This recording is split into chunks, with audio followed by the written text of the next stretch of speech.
So you clicked on this video because in the back of your mind you already know that Ramzan is supposed to mean more than just staying hungry from Fajr to Maghrib. Every year you come into this month with the intention of change. You tell yourself that this month will be different. And by the end of the second week you're scrolling reels at 2 a.m. during Sehri and watching food videos before Iftar and wondering why your risks still feel stuck. I've watched this happen to hundreds of people in my community and I'm not afraid to admit I've personally done it as well. So this is not another Ramzan productivity video where someone comes and tells you to wake up early in the morning and journal about your goals. I'm going to tell you something in this video that no one in the personal development space or in the business space is saying at the same time. And that one thing is that Ramzan is that 1 month which is strategically designed to help you build wealth. And this is not because of some motivational angle. It is because of how it literally rewires you psychologically if you use it correctly. By the end of this video, you'll understand why your internal state has a direct correlation with your risk, why the Sahaba were winning battles during fasting, and what you should be doing during the hours between Fajr and Maghrib if you want to actually come out of this month with real momentum in your business. So let's get right into it. Point number 1, Ramzan is a dopamine detox except it's not optional. अगर आपको कुछ साल पहले का time याद हो तो बहुत लोग पर्सनल डेवलपमेंट स्पेस के अंदर डोपामिन डिटॉक्स के कॉन्सेप्ट के बारे में बहुत बात कर रहे थे. एंड द रीजन वो डोपामिन डिटॉक्स के बारे में बात कर रहे थे वाज बिकॉज आजकल के ज़माने के अंदर जो है वो हम लोग कॉन्स्टेंटली डिस्ट्रैक्शन से तबाह हुए हुए हैं. हमारे दिमाग जो है वो कॉन्स्टेंटली फ्राई हो रहे होते हैं due to constant external stimulation. This external stimulation comes in the form of reels, in the form of music, in the form of unnecessary bad content that we consume and we all know it. अब जो ये modern self help concept है जो dopamine detox का, इसके अंदर basically यही entail किया जाता है कि आप एक मंथ के लिए जो है वो कंप्लीटली अपने आप को ब्रेक दे देते हैं इन सब चीजों से. एक मॉडर्न डोपामिन डिटॉक्स के अंदर आप कैफीन से कंप्लीटली ब्रेक ले लेते हैं, आप इंटरमिटेंट फास्टिंग करने लग जाते हैं. आपकी अगर कोई बैड हैबिट्स या कोई बैड वाइसेस हैं तो आप उन्हें कोल्ड टर्की कंप्लीटली बंद कर देते हैं. कोल्ड टर्की से बेसिकली मुराद ये कि प्रोग्रेसिवली डीलोड ना करना, एकदम से अपनी बैड हैबिट्स कंप्लीटली छोड़ देना. एंड आपको अगर याद हो कुछ साल पहले जो है वो 75 हार्ड का चैलेंज भी आया हुआ था एंड देन डोपामिन डिटॉक्स का कॉन्सेप्ट भी बहुत ज्यादा पॉपुलराइज हुआ था. एंड अगर आप इस ट्रेंड को फॉलो कर रहे थे back when this was really popularised, when Andrew Huberman used to talk about it in his podcast, when the 75 hard challenge was really popularised, तो उस टाइम के अंदर आपने नोटिस किया होगा कि जब लोग जो है वो 30 डेज के लिए, 60 डेज के लिए, 75 डेज के लिए इन चैलेंजेस के ऊपर जाते थे, उसके बाद they would come out of this phase as a much stronger human being. They would come out of it with 6-pack abs, they would come out of it with a successful running business. And इससे हमें ये चीज prove हुई थी कि अगर आप एक महीने के लिए जो है वो सिर्फ अपनी बैड वाइसेस को कंप्लीटली क्विट कर देते हैं and you go all in on your business without any external distractions, तो कितना बड़ा इफेक्ट आपकी बिजनेस लाइफ और आपकी पर्सनल लाइफ के ऊपर इस चीज का हो सकता है. It's basically the same concept as कि अगर आप एक कागज का पीस जो है वो जाके सूरज में रख देते हैं तो वो कभी भी जलता नहीं है, लेकिन अगर आप उसके ऊपर एक मैग्नीफाइंग ग्लास रख देते हैं तो उससे उसकी एनर्जी जब सेंट्रलाइज हो जाती है तो इट इज सो स्ट्रॉन्ग कि it burns a hole in the middle of the piece of paper. तो इसका मतलब ये है कि अगर हम लोग भी किसी तरीके से, किसी मिस्टीरियस तरीके से 30 डेज के लिए अपनी वाइसेस को कंप्लीटली क्विट कर दें, म्यूजिक को क्विट कर दें, इंस्टाग्राम के ऊपर रील स्क्रॉल करना बंद कर दें, नेचुरली जो है वो इंटरमिटेंट फास्टिंग करना शुरू हो जाए, तो इसकी वजह से इस चीज का हमारी लाइफ के ऊपर भी नेचुरली बड़ा अच्छा असर हो सकता है. Now what if I told you don't need to do any kind of 75 hard challenge, any kind of dopamine detox, because a dopamine detox and a 30-day hard challenge has already been inbuilt into our religious practices. For 30 days in Ramzan as Muslims, we're supposed to fast during the hours between Fajr and Maghrib. During this time, we cannot eat anything, we cannot drink anything, हम लोग music को नहीं सुन सकते, हम लोग external stimulation नहीं ले सकते, and because of this जो है वो हम forced होते हैं to actually make something of ourselves, right? तो instead of seeing it as an obstacle for growth, why don't we start seeing it as an opportunity? बहुत से लोग क्या गलती करते हैं, and honestly I used to do this as well when I was younger, back in my university years, कि मैं university से वापस आता था, मैं बैठ के जो है वो खाने की रील स्क्रॉल करने लग जाता था, मैं थोड़ा बहुत नेटफ्लिक्स देख लेता था, I would then go to sleep and then जो है वो मैं बिल्कुल अफ्तारी से 5 मिनट पहले उठता था एंड अफ्तारी की टेबल पे आ जाता था और प्रिटेंड करता था कि मुझे रोज़ा बहुत ज़्यादा लगा है. तो इस केस में मैं फिजिकली तो फास्ट कर रहा था लेकिन मेरे अंदर कोई इंटरनल रीसेट नहीं चल रहा था. मैं इस अपॉर्चुनिटी का जो है वो जेन्युइनली फायदा नहीं उठा रहा था. तो I want you to ask your self कि during the days of Ramzan that have passed by so far, have you looked at Ramzan as an obstacle और as an opportunity? Because the way you look at something completely changes your perception and reaction to it. If you started viewing it as an opportunity, आप during the hours of your fast भी बहुत hard work करते, अपने business के ऊपर काम करते, अपनी output को as much as possible बढ़ाते and as a result of that आपको उसके results भी बहुत अच्छे मिलते हैं. देखिए हम लोग constantly ये सवाल पूछ रहे होते हैं कि हम अपनी bad vices को कैसे quit कर सकते हैं, हम अपने नफ्स को genuinely कैसे control कर सकते हैं, हम reel scrolling, doom scrolling को कैसे quit कर सकते हैं exactly. तो ये महीना हम Muslims के लिए बनाया ही इसलिए गया है ताकि हम लोग dopamine detox कर सकें और अपनी अपने आप को स्पिरिचुअली अलाइन कर सकें। जब हम अपने आप को स्पिरिचुअली अलाइन करते हैं और अपने फास्टिंग के आवर्स के दौरान सेंट्रलाइज्ड फोकस के साथ एक चीज़ के ऊपर काम करते हैं तो हमें उस चीज़ की बहुत बहुत अच्छी आउटपुट मिलती है। But most people never actually do that uncomfortable work, right? They feel as though fasting के दौरान काम करना जो है वो बहुत ज़्यादा मुश्किल है, when that's not entirely the case. तो मैं आपको एक चीज़ बता रहा हूँ, वो कहते हैं ना कि रमज़ान के दौरान शैतान जो है वो बंद होता है एंड हम लोग जो है वो शैतान के शर से बचे हुए होते हैं। लेकिन what if I told you कि there is one thing and one thing only that stops you from making progress in Ramzan, and that one thing is your नफ्स। अगर आप अपने नफ्स को कंट्रोल कर लेते हैं ड्यूरिंग रमज़ान तो आप जितनी ज़्यादा प्रोग्रेस इस एक महीने में कर सकते हैं और जितना ज़्यादा मोमेंटम ले सकते हैं, and I want you to remember this word momentum, आप उतना ज़्यादा momentum during the rest of your year भी कैरी ऑन करेंगे। Because I want you to start viewing Ramzan as though it is the beginning of your next year. अगर आप इसे ऐसे view करेंगे ना कि मैं यहाँ पे अपनी बॉडी को और अपने सोल को और कंप्लीटली अपने आप को डिटॉक्स कर रहा हूँ to really gain momentum into the upcoming year, तो आप इतनी ज़्यादा प्रोग्रेस करेंगे, मैं आपको जेन्युइनली इस चीज़ को अल्फाज के अंदर भी बयान नहीं कर सकता। Point number 2, the hours between Fajr and Iftar are the most valuable hours of the year. Now there is something very fundamental and very visceral that happens to a man when he chooses to work in the hours during his fast instead of sleep. The noise completely drops, the distraction completely goes away and आप मजबूर हो जाते हैं कि या तो आप काम कर सकते हैं या फिर आप अपने आप को distract कर सकते हैं with your bad vices, with Netflix and with reels. First Ramzan को जब मैं यहाँ पे अपने ऑफिस आया ना तो मैंने नोटिस किया कि ऐसी पार्किंग जहाँ पे लिटरली गाड़ी पार्क करने की जगह भी नहीं मिलती थी, यहाँ पे जब मैं फर्स्ट रमज़ान को आया तो यहाँ पे कंप्लीटली वीरानगी छाई हुई थी। मुझे शुरू में वो चीज़ थोड़ी सी हिट की, मैंने कहा कि यार यहाँ पे तो इतनी ज़्यादा रौनक होती थी, इट्स एज़ इफ कि रमज़ान के अंदर ही कंप्लीटली रौनक ही गायब हो गई है। But then I started viewing it as an opportunity. Offices के अंदर रमज़ान के अंदर जल्दी छुट्टियाँ हो रही होती हैं, यहाँ पे जो है वो इस वक्त कोई भी लोग खाने पीने के लिए नहीं आ रहे, इस वजह से the noise has completely dropped. The roads that used to be so loud are now completely silent and now I have to view this as an opportunity. जो आपकी जितनी भी पूरे साल डिस्ट्रैक्शंस चल रही होती हैं वो अपने पुल को कंप्लीटली लूज कर जाती हैं because you are already in a state of constraint. जब आपने ये अहद किया होता है कि मैं वॉलंटरली खाना भी नहीं खाऊंगा, पानी भी नहीं पीऊंगा, saying no to scrolling reels just becomes 1% easier and saying no to Netflix just becomes 1% easier. This is the window that you're supposed to use in order to really truly set momentum for your business. एक चीज मैं clear करता चलूं कि इसका मतलब ये नहीं है कि this is the window for passive consumption of learning about AI tools that you haven't even implemented yet. This is the window to do the deep work that you've been avoiding so much. मैं अगर आपको अपनी university years की एक कहानी सुनाऊं तो back when I was in my 3rd year of MBBS मैं बेसिकली ये करता था कि सुबह के टाइम पे जब हमारी प्रेपरेटरी लीव्स चल रही होती थी फॉर आवर प्रोफेशनल एग्जाम्स, जो हमारे बिल्कुल फाइनल एग्जाम्स होते हैं, उसके अंदर मैं क्या किया करता था कि I used to wake up at around 6 AM and from the hours between 6 AM to 12 PM I would completely starve myself of food and I would not allow myself to have breakfast. The only thing that I would consume is black coffee and water and during these 6 hours में कहता था कि मैंने अपने दिन का 80% काम मुकम्मल करना है, उसके बाद मैं ब्रेकफास्ट एक्चुअली अर्न करूंगा। एंड मैं अगर आपको बताऊं, मैं ये सिर्फ एक हैबिट करने की वजह से प्रेपरेटरी लीव्स के अंदर इन छुट्टियों के दौरान भी मॉर्निंग आवर्स के दौरान पढ़ के उसके बाद बाकी दिन थोड़ा सा रिलैक्स भी कर सकता था। तो अगर आप इसी एनालॉजी को जो है वो अपने रमजान के दिन के अंदर इंप्लीमेंट करें, maybe you're working 9 to 5, maybe you're in your later years of university, maybe you're building your business, maybe you're a freelancer, आपने अपने मॉर्निंग आवर्स को कभी भी जाया नहीं होने देना। आपने मॉर्निंग आवर्स के दौरान अपना डीप वर्क करना है एंड आफ्टर इफ्तार I want you to spend your nights in deep devotion towards strengthening your spiritual connection with God. तो ये जो फास्टिंग के दौरान टाइम है, इसके अंदर अपना पोर्टफोलियो बिल्ड करें, इसके अंदर अपने दिन का आउटरीच का गोल पूरा करें, इसके अंदर जो आप एआई टूल इतने अरसे से लर्न कर रहे थे उसके ऊपर इंप्लीमेंटेशन करना शुरू करें। जो एआई एड्स जिसके बारे में मैं आपको पिछली वीडियो के अंदर सिखा रहा था, उस प्रोसेस के ऊपर इंप्लीमेंटेशन करें, अपने एड्स बनाना शुरू करें। Ground yourself in complete devotion and sit down until you have actually learned and mastered that skill. क्योंकि मैं आपको बताता हूँ, आगे जब ईद आएगी ना, तो ईद के दौरान जो है वो एक त्यौहार होगा जिसके अंदर आपको अपनी फैमिली के साथ टाइम स्पेंड करना होगा and it is going to be genuinely like a really good experience for you guys. But उस ईद का इतना ज्यादा मजा नहीं आएगा अगर आपने इस रमजान के दौरान जो है वो अपने आप को ट्रूली सही तरीके से ओवरवर्क नहीं किया होगा। एंड ओवरवर्क करना मैं सिर्फ फिजिकल सेंस में नहीं बोलता, I mean in the physical sense, in the mental sense, in the spiritual sense, across all 3 realms। I want you to genuinely work so hard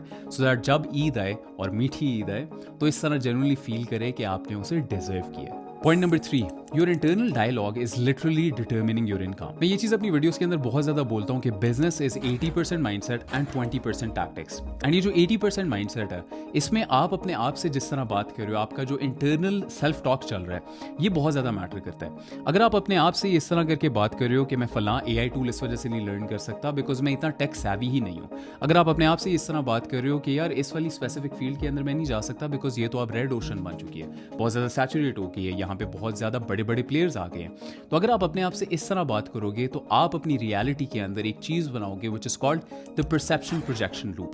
आप जिस तरह एक सिचुएशन को परसीव करते हो उसी तरीके से आप अपनी रियलिटी के अंदर प्रोजेक्ट भी करते हो। It's basically the same as the red car theory. जैसे कि फॉर एग्जाम्पल मैं इस वक्त अगर आपको बोलूँ कि आप अपनी आंखें बंद करो और इमेजिन करो the colour red and then imagine it being written down and then imagine it being written down 10 more times। जब आप अपनी आंखें खोलोगे और अपने रूम में इर्द गिर्द देखोगे तो आपको रेड चीजें थोड़ी सी ज्यादा नजर आएंगी। Why? Because आप उसके ऊपर सबसे ज्यादा फोकस कर रहे थे। आपका जो इंटरनल डायलॉग है, जो आप अपने दिमाग में अपने आप से बात कर रहे हो, वो एक ऐसी चीज है जो दोबारा दोबारा आपका परसेप्शन प्रोजेक्शन लूप बना रही है।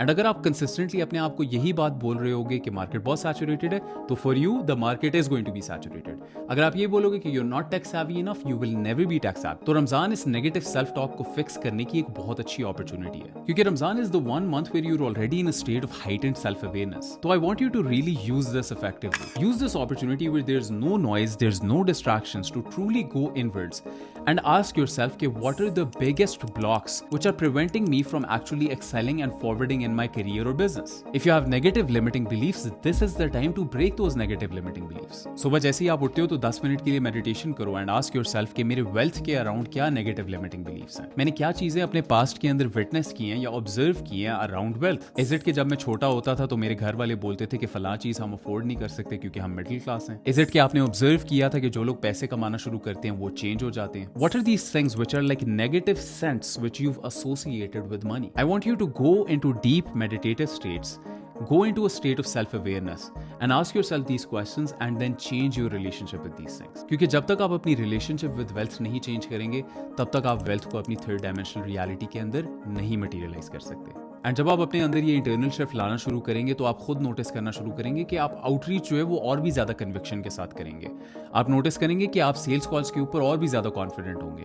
आप नोटिस करेंगे कि सेल्स कॉल के ऊपर अगर आपको ऑब्जेक्शन आएगी तो वो आपके कॉन्फिडेंस को कंप्लीटली किल नहीं कर देगी। आप कॉन्फिडेंस के साथ उन ऑब्जेक्शंस को रोल करेंगे, because you'll never be confident in your offer if you are not confident in yourself. Point number 4, rizq does not slow down in Ramzan, your shukr does. मैं हर साल एक ही नैरेटिव सुनता हूँ रमजान के अंदर, और वो ये है कि बिजनेस रमजान के अंदर स्लो डाउन कर जाता है। And I want to genuinely address this because not only is it practically wrong, it is also Islamically backwards. क्योंकि देखिए, हमें तो हमारा दीन बताता है कि जब हम शुक्र करते हैं तो हमारा रिस्क बढ़ता है। तो जब आप पूरा दिन कंप्लीट स्टारवेशन के अंदर गुजारेंगे, where you can't have any food, where you can't have any water, and you're sitting at the iftar table, and आपके सामने एक सादा पानी का ग्लास आता है और एक सादी खजूर आती है, तो आप उसको देख के और उसको कंज्यूम करते हुए कितना ज्यादा शुक्र अदा करेंगे for the small things, right? And हमारा दीन हमें क्या बोलता है कि आप शुक्र अदा करोगे तो आपको रिस्क और ज्यादा दिया जाएगा। तो आपके ख्याल में ये जो मैग्नीट्यूड ऑफ शुक्र है, ये ज्यादा तब होगा कि जब आपने अपना पूरा रोजा जो है वो कंप्लीटली अपनी आस के ऊपर बैठ के गुजारा होगा, जब आपने नेटफ्लिक्स के ऊपर बस 3-4 एपिसोड्स देखी होंगी, नमाजें स्किप की होंगी, खाने की रील स्क्रॉल की होंगी, या आपके ख्याल में ज्यादा शुक्र आपका तब इंक्रीज करेगा, मैग्नीट्यूड ऑफ शुक्र ज्यादा तब इंक्रीज करेगा जब आप अपने फास्टिंग के दौरान, आवर्स के दौरान लर्निंग, इंप्लीमेंटेशन, आउटरीच, इनके ऊपर अपना वक्त गुजारेंगे? Obviously the latter, right? तो इस वजह से आपको समझ आ रही है कि what I'm saying? Ramzan is actually the one month जिसके अंदर आपका रिस्क और आपकी प्रोविडेंस इंक्रीज ही करेगी। अगर इस मंथ नहीं भी होती, आप जो इस महीने के अंदर मोमेंटम बिल्ड करेंगे और जो डिसिप्लिन बिल्ड करेंगे और जो सेल्फ अवेयरनेस बिल्ड करेंगे, वो पूरे साल के लिए आपके साथ स्टिक करेगी। बिकॉज मैं ये चीज़ बहुत ज़्यादा बोलता हूँ कि how you do one thing is how you do everything. मैं जिस तरह बोलता हूँ कि अगर आप जिम जाते हैं एंड अपने आप को शेप में लाने की एबिलिटी पोजेस करते हैं, and if you possess the ability to actually push yourself hard in the gym when the reps get really difficult, you'll get that same ability to still keep on outreaching to clients when you've hit 200 no's. तो because आपकी relationship with resistance जो है वो gym की मदद से improve कर गई थी, तो आपकी रिलेशनशिप विद रेजिस्टेंस आपके बिजनेस के अंदर भी इंप्रूव कर जाती है। तो इन द सेम वे, अगर ड्यूरिंग योर फास्टिंग आवर्स आप अपनी रिलेशनशिप विद रेजिस्टेंस अच्छी बिल्ड करते हैं, तो during the rest of the whole year this one investment of yours is going to pay dividends for you for the rest of your year, because you will start running towards resistance instead of running away from it. And we all know कि हमारी सबसे ज्यादा growth तब होती है जब हम resistance की तरफ दौड़ के जाते हैं और जब हम अपने आप को अपनी कंफर्ट जोन से ट्रूली बाहर पुश करते हैं। तो इन 30 डेज के अंदर अपने सबसे अबंडेंट वर्जन को अपने दिल में लेके आए। इवन अगर आप बिल्कुल थोड़े से पैसे भी कमा रहे हैं, give away a certain part of that to the poor and needy. Spend your fasting hours to really do the most uncomfortable work and make it fun for yourself. Start entering this kind of sadistic kind of version of yourself during your fasting hours, and this sounds a little bit inappropriate to say, लेकिन run towards resistance during your fasting hours and be a little bit sadistic with it. जब आपका sales calls कर करके मुंह खुश्क हो गया, उस पॉइंट पे बोलो कि मैं और करूंगा. जब आपका वीडियोस रिकॉर्ड कर करके मुंह खुश्क हो गया, बोलो मैं और करूंगा. जब आपके आउटरीच मैसेजेस टाइप कर करके हाथ थक गए तो बोलो मैं और करूंगा. That is when you make the most progress, not only in this month, but for the upcoming year as well. Point number 5. The Sahaba won Badr while fasting, but you can't even send a cold DM. ये story तो हम लोग सब अपने बचपन से सुनते आ रहे हैं कि 313 Muslims, all in a state of fasting, defeated 1000 kuffar in the scorching heats of the deserts of Arabia. They were outnumbered 3-1 against a very well-equipped army. उनके पास कोई on paper strategic advantage नहीं थी. And on top of that, they were fasting as well. They were deprived of food and water. The only thing they had was tawakkul and the willingness to go forward despite the hard conditions. क्योंकि discipline का word ही ये चीज़ entail करता है कि having the ability to do hard things, especially when you don't feel like it. हम लोग तो अपने घरों के अंदर बैठे हुए हैं with laptops, with electricity, with phones, with ChatGPT, with all of these AI tools, with air conditioning, and ऊपर से जो है वो मौसम भी आजकल के टाइम के अंदर काफ़ी प्लेजेंट किस्म का है. एंड हम लोग फिर भी अपने आप से कहते हैं कि यार हम लोग फास्टिंग के आवर्स के दौरान वर्क नहीं कर सकते. How does our will power compare to that of the सहाबास? It is absolutely zero. तो हमें चाहिए कि हम इस चीज से इंस्पिरेशन लें कि अगर वो जो है वो इतनी स्कॉचिंग हीट्स के अंदर जो है वो एक आउटनंबर्ड स्टेट के अंदर भी एक बैटल विन कर सकते थे, तो हम अपने फास्टिंग आवर्स के दौरान अपने बिजनेस के ऊपर क्यों नहीं वर्क कर सकते? आपको मैं ये चीज बता रहा हूँ कि अगर आप आज ये बात बोल रहे हो ना कि I start after Eid, you will never start, क्योंकि conditions are never going to be ideal. ये कॉन्स्टेंटली लोगों ने अपने साथ जो है वो ये परसेप्शन बनाई हुई होती है कि मैं एक्स काम तब करूंगा जब वाई हो जाए. I will start making content जब मेरे पास प्रोफेशनल कैमरा और एक प्रोफेशनल माइक्रोफोन आ जाए. I will start out reaching जब मेरी ऑफर बिल्कुल 100% परफेक्ट हो जाए. I will start getting into the world of online business जब मैं एक अनसैचुरेटेड नीश फाइंड करूं. तो यार the best time to start was yesterday and the second best time is to start today. The only one who loses is the one who keeps delaying because of imperfect conditions. क्योंकि जो winners होते हैं वो अपने आप को imperfect conditions के अंदर भी सबसे मुश्किल सिचुएशन में से निकाल लेते हैं. मैं कल वैसे इस चीज के ऊपर थोड़ा सा इन्वेस्टेड हुआ था, तो मैंने ChatGPT के ऊपर लिखा कि during the siege of Constantinople when sultan Mahmud was basically seizing the great city of Constantinople, उसके दौरान जो है जब सुल्तान महमूद की आर्मी फास्ट कर रही होती थी तो वो लोग एग्जैक्टली कैसे एक्ट करते थे. तो ChatGPT ने मुझे आगे से पूरा रिस्पॉन्स दिया कि उस टाइम पे जो है वो ओबीडियंस के आगे कोई चीज नहीं होती थी. अगर सुल्तान ने जानिसारीज को ये चीज बोल दिया कि आज हम मार्च करेंगे तो आज हम मार्च करेंगे. वो आगे से ये नहीं बोल सकते थे कि सुल्तान जो है वो आज बहुत ज्यादा रोजा लग रहा है, आज जो है वो बहुत गर्मी है, आज रोजा बहुत लग रहा है, आज बहुत ज्यादा मुश्किल है. दे didn't have the ability to say that. They didn't have this liberty, and I want you to build this same relationship with yourself. आपके दिमाग के अंदर जो है वो एक हाकिम होना चाहिए और एक ताबे होना चाहिए. इसका मतलब ये है कि आपका हायर सेल्फ जिसको पता है कि वो एक बिजनेस बिल्ड करेगा और अपने आप को सक्सेसफुल बनाएगा, वो एक ऑर्डर जारी करता है कि आज हम रोजे के दौरान जो है वो आउटरीच करना स्टार्ट कर देंगे. और आगे से ताबे कोई एक्सक्यूजेस नहीं बनाता. कोई ये नहीं बोलता कि भाई आज रोजा बहुत ज्यादा लग रहा है, अफ्तारी का बहुत बेताबी से इंतजार कर रहा हूँ मैं, आज हम थोड़ी सी रील स्क्रॉल कर लेते हैं, 5-10 मिनट के बाद जो है वो दोबारा स्टार्ट कर लेंगे, लेकिन वो 5-10 मिनट कभी भी गुजरते नहीं है. I want you to build this relationship of complete obedience inside of your head, जहां पे देयर इज अ हाकिम एंड देयर इज अ ताबी. The more you start building this relationship with yourself, the more आप notice करोगे कि आपका discipline और ज्यादा इंक्रीज करने लग जाएगा. एंड बिकॉज ऑफ दिस, ये जो fruits of this amazing month है वो आप जेन्युइनली हार्वेस्ट कर सकोगे. So there it is. Ramzan is not a month to just survive. It was a month that was designed to completely change your trajectory psychologically if you decide to use it that way. The dopamine reset is built in. The window for deep work is built in. The shukr that rewires you for abundance is also built in. The only thing that is not built in is your decision to actually move. Now, a lot of you are in a position where you do want to build a business, but you don't know which one is particularly best for you. You don't know if you should be doing something with AI, whether you should be doing e-commerce, web development. You don't know which skill to exactly start with going into 2026. And you also don't know how to position yourself as a premium so that you can start landing high ticket clients. So I've put together a free training that helps you figure that out based on where you are right now, based on what skills you have and based on what the market is willing to pay top dollar for in 2026. It is a super valuable training और इसके अंदर कोई generic advice नहीं है, and I promise you कि you will come out of that training with a super clear direction going forwards. You'll find the link for that training in the top of the description. I want you to go through the training before Ramzan ends, because the guy who comes out of Ramzan with clarity and a plan is going to be in a completely different position post-Eid. At the end, remember that for those of us climbing to the top of the food chain, there can be no mercy, my friend. There is but one rule: hunt or be hunted. Ramzan Mubarak, and thanks for watching.